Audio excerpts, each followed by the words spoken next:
అంటే ఇది ఓవరాక్షన్ ఉండదు సరే, ముసలికొక్క ఓవరాక్షన్ ఒకసారి చూడండి. దాన్ని ఏందో నాకు అర్థం కాలేదు. చంద్రబాబు నాయుడు గారిని తిట్టేశానంట. చంద్రబాబు నాయుడు గారు లోకేష్ గారు కలిసి రాంబాబు గారిని వాళ్ళు అరెస్ట్ చేయాల్సిందే అన్నారంట. చేసుకోండి, సిద్ధంగా ఉన్నాను. ఇప్పుడే కాదు, ఇప్పటి నుంచో సిద్ధంగా ఉన్నా. చెప్పా నేను, నీ రెడ్ బుక్ నా కుక్క కూడా లెక్క చేయదని చెప్పా. నువ్వు అరెస్ట్ చేస్తే అరెస్టుకు సిద్ధంగా ఉన్నా. బెయిల్ కూడా వాళ్ళని వాళ్ళు అరెస్ట్ చేస్తానని తెలుసు. నేను బెయిల్కి వెళ్ళను, పారిపోను. ముసలికొక్క ఏం వార్నింగ్ ఇచ్చిందండి? ఇది రోడ్డు మీదకి వచ్చి పిచ్చి కుక్కలా తిడుతుంది. తిట్టాను, అరెస్ట్ చేస్తారా? అరెస్ట్ చేయండి. మా కుక్క కూడా భయపడదు, బెయిల్కి కూడా వెళ్ళనన్నది ముసలికొక్క. రే, పవన్ కళ్యాణ్ గారి డైలాగ్ ఉంటుందండి, మాట చెప్పడం కాదురా, మాట మీద నిలబడాలా, మాట మీద నిలబడి అప్పుడు మగతాను నిరూపించుకోవాలంటాడు ఆయన పవన్ కళ్యాణ్ గారు గబ్బర్ సింగ్లో.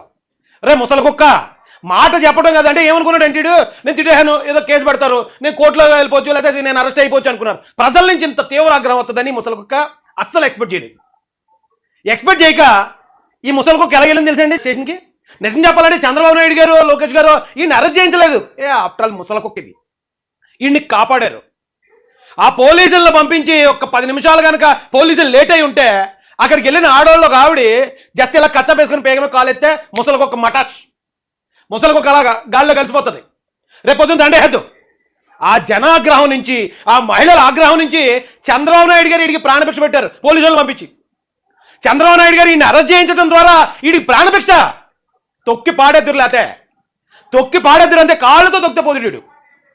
అలాంటిది ఎన్కౌంటర్ ఎప్పుడండి? రమ్మను, అది రెడ్ బుక్క ఏం లెక్క చేయదు, నా కుక్క లెక్క చేయదు, నేను రెడీ అన్నాడా? ఒకసారి తీసేది పెట్టండి.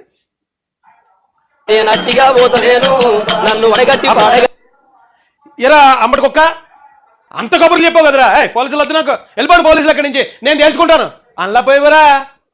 పోలీసు వాళ్ళు పాపం ఎన్ని ఇలా అడ్డు పెడతా ఉంటే తీయండి, నేను తేల్చుకుంటాను, నా కుక్క కూడా భయపడదు, నేను భయపడితే కుక్క కన్నా నీచుండి అయిపోతాను, తీయండి అని చెప్పాలి కదరా. కుక్క ఎందుకు ఇలా దాగుని పోతున్నావారా?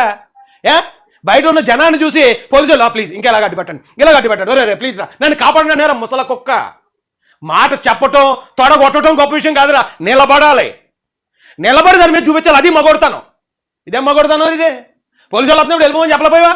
మరి రప్ప గ్యాంగ్ ఉంది, వాళ్ళ మేము తెలుసుకుంటాం, పోలీసులు వెళ్ళిపోండి అక్కడి నుంచి చెప్పలేపోయావా? కుక్కల వ్యాన్లో వేసి ఇచ్చుకెళ్ళారండి. నేను చెప్పాను, ఏది చెప్పానండి, ఏదో నేను చెప్పిన ఆటోమేటిక్గా నాలో ఏదో ఒకసారి వీరబ్రహ్మేంద్ర స్వామి గారు పూర్తారేమో అనిపిస్తుంది. ఏది చెప్తే జరిగిపోయింది.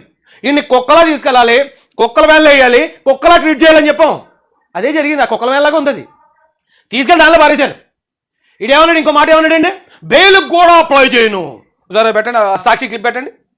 హైకోర్టులో హౌస్ మోషన్ పిటిషన్ దాఖలు చేశారు అంబటి రాంబాబు భార్య విజయలక్ష్మి. తనతో పాటు అయిపోయింది కదరా. మాట చెప్పడం గొప్ప కాదు, ముసలి కుక్క నిలబడాలి. హౌస్ మోషన్ పిటిషన్ ఎందుకు అర్ధరాత్రి ఎందుకు దాఖలు చేయించావు? నువ్వు బెయిలే అప్లై చేయనన్నావు కదరా. ఆ జనాగ్రహం చూసి తడిసిపోయిందా, కింద మీద బరస్ట్ అయిపోయి ఉంటుంది. ఆ టైంలో ఎవడు వెళ్తే అన్ని తొక్కి పాడేద్దరు అక్కడ. కొడకల్లారా, నోటికి ఏదొస్తే అది వాగటం.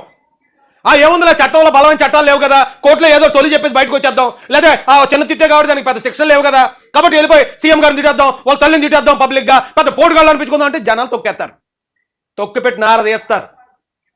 ఇప్పటికైనా వైసీపీలో ఉన్న ప్రతి ఒక్కరికి చెప్తున్నాం, ఇప్పుడు గతంలో జరిగింది ఓకే, అప్పుడు నిజం చెప్పాలంటే నీకు క్షమించారు. గత ప్రభుత్వ హయాంలో ఈ ముసలి కుక్క మురిగిన మురుగులన్నీ తెలుగుదేశం కార్యకర్తలు, తెలుగుదేశం నాయకులు సరే వదిలేండి, కుక్క మురిగింది అనుకోని వదిలేశారు. అందుకని ఆ మంచితనాన్ని చేతకంతనంగా తీసుకుంటే ఇప్పుడు ఏమైంది, ఇల్లు గొల్లయింది. కార్లు తగలబెట్టారు, అది తగలబెట్టారు. కార్లు కాదు, అక్కడ ఈ ముసలి కుక్క ఉంటే ముసలి కుక్కను తగలబెట్టారు జనం. ఆ మంటలోకి ఇలా ఏల్చేసి అలా పడిచేద్దరు. అలాగా అంత కోపంలో ఉన్నారు జనం. నోటికి ఏదొస్తే అది వాగితే, ఎవరి తల్లి మీద ఎవరి భార్య మీద మాట్లాడితే ఎవడరా ఊరుకునేది? చట్టాలు, రాజ్యాంగం ఇవన్నీ పాటిస్తారు జనం. ఒక స్థాయి మించిపోతే దేశాధ్యక్షులు కూడా పరిగెట్టించారు చరిత్ర, ప్రపంచ చరిత్ర. అప్పుడు రాజ్యాంగం, చట్టాలు ఏం గుర్తురావు, స్థాయి మించిపోయే వరకే. ఆ స్థాయి మించిందంటే ఎవడన్నా అంతే, ఎవడన్నా ఖతమైపోతాడు. ఇప్పుడు ఓ ప్రచారం జరుగుతుందండి, మీకు ఒక వీడియో ఎగ్జాంపుల్ చూపిస్తాను. తిరుమల ప్రసాదం కల్తీ జరిగింది, ఇది వాస్తవమే. సిట్ కూడా కన్ఫర్మ్ చేసింది. 250 కోట్ల రూపాయలు అక్కడ గోల్మాల్ జరిగింది, వైసీపీ నాయకులు తినేశారు. 68 లక్షల లీటర్ల కల్తీ నెయ్యి కూడా కాదు అది, అంటే డూప్లికేట్ నెయ్యి, కెమికల్స్తో కూడిన నెయ్యితో మొత్తం భక్తుల జీవితాలతో ఆడుకున్నారు. శ్రీవారి ఉండి డబ్బులు 250 కోట్లు కొట్టేశారు, ఇది వాస్తవం. అయితే దీనిని కొంతమంది మరి తెలిసి మాట్లాడుతున్నారా, తెలియక మాట్లాడుతున్నారా నాకు తెలియదు. ఇందులో జగన్ తప్పు ఎంత ఉందో కూటమి తప్పు కూడా అంతే ఉందంటున్నారు. ఏమండి, ఏం తప్పు ఉంది కూటమిది? చంద్రబాబు నాయుడు గారిది, లోకేష్ గారిది ఏం తప్పు ఉంది ఈ విషయంలో, లడ్డూ కల్తీ విషయంలో? ఒకసారి ఈ వీడియో విందాం. చాలామంది ఇదే వెర్షన్ మాట్లాడుతున్నారండి. ఆ వెర్షన్ ఏంటి అనేది కూడా చూద్దాం. అందరికీ నమస్తే అండి. నెయ్యి కల్తీ జరిగిన మాట వాస్తవమే, కానీ యానిమల్ ఫ్యాట్ అయితే కలవలేదు అని సిట్ చెప్పింది. కల్తీ జరిగిన మాట వాస్తవమే, సో అది చాలు వైసీపీ వాళ్ళు తప్పు చేశారనడానికి. లేదు అసలు చంద్రబాబు గారు యానిమల్ ఫ్యాట్ కలిసిందని చెప్పారు కదా, సో అది కలవలేదు కదా, అది చాలు టీడీపీ వాళ్ళు తప్పు చేశారనడానికి. సో ఇక్కడ కల్తీ నెయ్యి విషయం అంటే వీళ్ళ కొద్దిమంది వాదన ఏంటంటే యానిమల్ ఫ్యాట్ కలిసింది అని చంద్రబాబు నాయుడు గారు చెప్పటం, ఈ ఇన్ని వేల లీటర్లు 250 కోట్ల రూపాయలు వీళ్ళ కల్తీ చేయటం, డబ్బులు తినేయటం రెండూ ఒకటే అన్నట్టు. వైసీపీ వాళ్ళది ఎంత తప్పు ఉందో టీడీపీ వాళ్ళది కూడా. అంటే దీన్ని లైట్ చేస్తున్నారండి ఈ సమస్యని.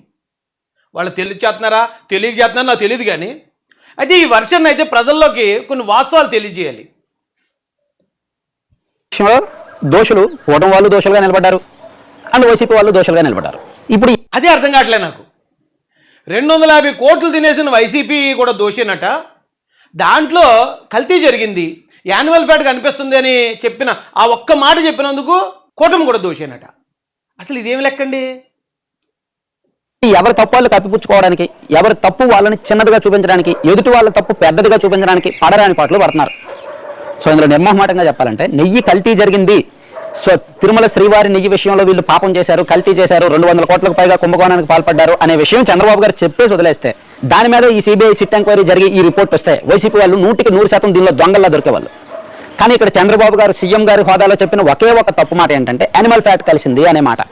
పందుకోవు సీఎం గారే తప్పు మాట్లాడారు అన్నట్టు, సీఎం గారే ఏదో కల్పించి చెప్పారు అన్నట్టు. ఇది తప్పు కదండి ఇలాంటి ప్రచారం. చేప కొవ్వు కలిసింది అనే ఒక మాట వలన ఆయన తప్పుకు దొరికారు, కూటమి వాళ్ళు డిఫెన్స్లోకి వెళ్లాల్సి వచ్చింది. సో ఇది ఓవరాల్గా ప్రస్తుతం కల్తీ రాజకీయం జరుగుతుంది. ఈ కల్తీ నెయ్యి వ్యవహారంలో 3 రోజుల నుంచి రాష్ట్రంలో కల్తీ రాజకీయం జరుగుతుంది. చెప్పాను కదా, ఇద్దరివి తప్పులు ఉన్నాయి. ఎవరి తప్పులు వాళ్ళు చిన్నగా చేసుకొని చూపిస్తున్నారు, ఎదురు వాళ్ళ తప్పులను పెద్దగా చేసి వాళ్ళ మీడియాతో, వాళ్ళ పార్టీలతో, వాళ్ళ పెయిడ్ బ్యాక్స్తో, వాళ్ళ దీంతో ఫైట్ చేస్తున్నారు. ఇందులో మనం నిర్మోహమాటంగా నిష్కర్షగా చెప్పుకోవాల్సిన అంశం ఏంటంటే ఇద్దరు దోషులే. సరే ఇది పక్కన పెడితే అదే అర్థం కావట్లే. ఇద్దరు దేశులే అంటే ఇద్దరు సమానమే, ఇద్దరు ఈ విషయంలో చాలా తప్పు చేశారు, ఇద్దరు సమానమైన తప్పే చేశారు. ఇది ఈ ఒక్క వ్యక్తి కాదండి, ఇలా చాలామంది ఇలా దీన్ని లైట్ చేసే ప్రయత్నం చేస్తున్నారు. అయితే ఏంటి ఇద్దరు సమానమైన తప్పు అంటే ఇది జగన్మోహన్ రెడ్డి గారు, చంద్రబాబు నాయుడు గారు. చంద్రబాబు నాయుడు గారు ఏమన్నారండి? యానిమల్ ఫ్యాట్ కలిసిందన్నారు. యానిమల్ ఫ్యాట్ కలిసిందంటే అది అంత తప్పండి? కడాన తిరుమల లడ్డు కూడా నాసి రకం. నాకైతే ఆశ్చర్యం వేస్తుంది. ఎన్ని కంప్లైంట్ చేసినా కడాన వెంకటేశ్వర స్వామి పవిత్రతను దెబ్బతీశారు. దేవుని దగ్గర పెట్టే ప్రసాదం అపవిత్రం చేసే విధంగా ఓసారి బాధేస్తుంది. నాసి రకమైన ఇంగ్రీడియంట్సే కాకుండా ఎనిమల్ ఫ్యాట్ కూడా వాడారని. ఏది ఇది ఆల్రెడీ చంద్రబాబు నాయుడు గారు చెప్పిన మాట కాదు. ఎన్డీడీబీ అంటే national dairy development board, national dairy development board వాళ్ళు ఆ లడ్డూని పరీక్షించి వాళ్ళు ఇచ్చారండి. దీనిలో ఇక ఫోర్ట్ అంటే పందుకోవు కలిసి ఉండొచ్చు, పామాయిల్ బీఫ్ టాలో కలిసి ఉండొచ్చు, కోకోనట్ సోన్సో కలిసి ఉండొచ్చు అని ఎవరండి ఇస్తా? National dairy development board Gujarat. నాకు తెలిసి నేషనల్ అని పెట్టారంటే మరి అది ఒకవేళ గవర్నమెంట్ అయ్యి ఉండొచ్చు. వాళ్ళు ఇచ్చిన రిపోర్ట్ని చంద్రబాబు నాయుడు గారు చెప్పటం. అలాగే మీరు ఇక్కడ చూడొచ్చు, జగన్మోహన్ రెడ్డి గారు 250 కోట్లు హుండీ సొమ్ము దొబ్బేయటం రెండు ఒకటే అండి. ఒక ల్యాబ్ ఇచ్చిన రిపోర్ట్ చెప్పటం, 250 కోట్లు దేవుడు సొమ్ము దొబ్బేసి ఆ ఏదైతే ఆ పవిత్రమైన ప్రసాదం ఉందో ప్రసాదాన్ని కల్తీ చేయటం, ఈ రెండు ఒకటే. ఇద్దరిది ఒకటే తప్ప? ఇద్దరు తప్పు చేశారా? అసలు చంద్రబాబు నాయుడు గారిది ఎంత తప్పు ఉందండి? ల్యాబ్ ఇచ్చిన రిపోర్ట్ చెప్తే తప్ప, ఇక్కడ ఏకంగా మీకు తెలుసో తెలీదో రూల్స్ మార్చేసి మరి ఆ బోలేబాబా డైరీకి ఇచ్చారట. రూల్స్ మార్చి అంటే ఆ చైర్మన్ హోదాలో ఉండి దాని రూల్స్ అన్నీ మార్చేసి బోలేబాబా డైరీకి అనుకూలంగా వాళ్ళకి ఇచ్చారు కాంట్రాక్ట్. 250 కోట్లండి, రూపాయి 2 రూపాయలు కాదు. పైగా ఒకవేళ చంద్రబాబు నాయుడు గారు చెప్పింది జరగలేదు, తప్పు అని కొద్దిమంది ప్రచారం చేస్తున్నారు. ఇందులో క్లియర్గా ఇచ్చారు. ఇప్పుడు సిబిఐ ఎంక్వైరీలో కూడా క్లియర్గా చెప్పింది ఏమని, అందులో యాసిడ్ కూడా కలిసిందట. నిన్న మూర్తి గారు చెప్తున్నారు యాసిడ్ అంటే ఏంటి, బాత్రూమ్లు కడిగే యాసిడ్ అంటాడు ఆయన. అలాంటి యాసిడ్లు కలిపేసి కల్తీ చేసి 250 కోట్లు కొట్టేశారని చెప్పి 36 మంది మీద, అందులో వైసీపీ నాయకులు, ఆ టీటీడీ బోర్డు మెంబర్లు కూడా ఉన్నారు అప్పటోళ్ళు. వీళ్ళిద్దరు చేసింది ఒకటే ఎలాగ వద్దండి, అసలు నాకు అర్థం కాదు. తప్పు చేసినోడు తప్పు జరిగిందని చెప్పిన వ్యక్తి ఇద్దరు ఒకటే. అంటే దొంగతనం చేసినోడు దొంగతనం చేసాడు పలానోడు అన్నవాళ్ళు ఇద్దరు ఒకటే, ఇద్దరిదే తప్ప. ఇది చాలా ఆశ్చర్యంగా ఉందండి నాకు. ఆల్రెడీ ఇదిగో మీకు ఇక్కడ కూడా చూపించాను, నేను అంతా చూపిస్తూనే ఉన్నాను. CBI-led special investigation team has filed its final charge sheet. The charge sheet names 36 accused, including the directors of Bole Baba Organic Dairy, identified as the main hub producing that fake ghee, along with former TDD officials, suppliers and traders. The SIT నుంచి చూడండి ఉంటుంది 250 కోట్లు 68 లక్షల లీటర్లు కల్తీ జరిగింది. అందులో 80% chemicals ఉన్నాయి, అందులో యాసిడ్లు కూడా ఉన్నాయట. ఇందులో చంద్రబాబు నాయుడు గారిది ఏం తప్పు ఉందో, దాన్ని తప్పని ఎలా ప్రచారం చేస్తున్నారో, కొద్దిమంది తెలిసి చేస్తున్నారా లేకపోతే తెలియక చేస్తున్నారా కావాలనే చేస్తున్నారా నాకు అర్థం కావట్లే. ఇదేం పద్ధతి అండి? కరెక్ట్ కాదు ఇది.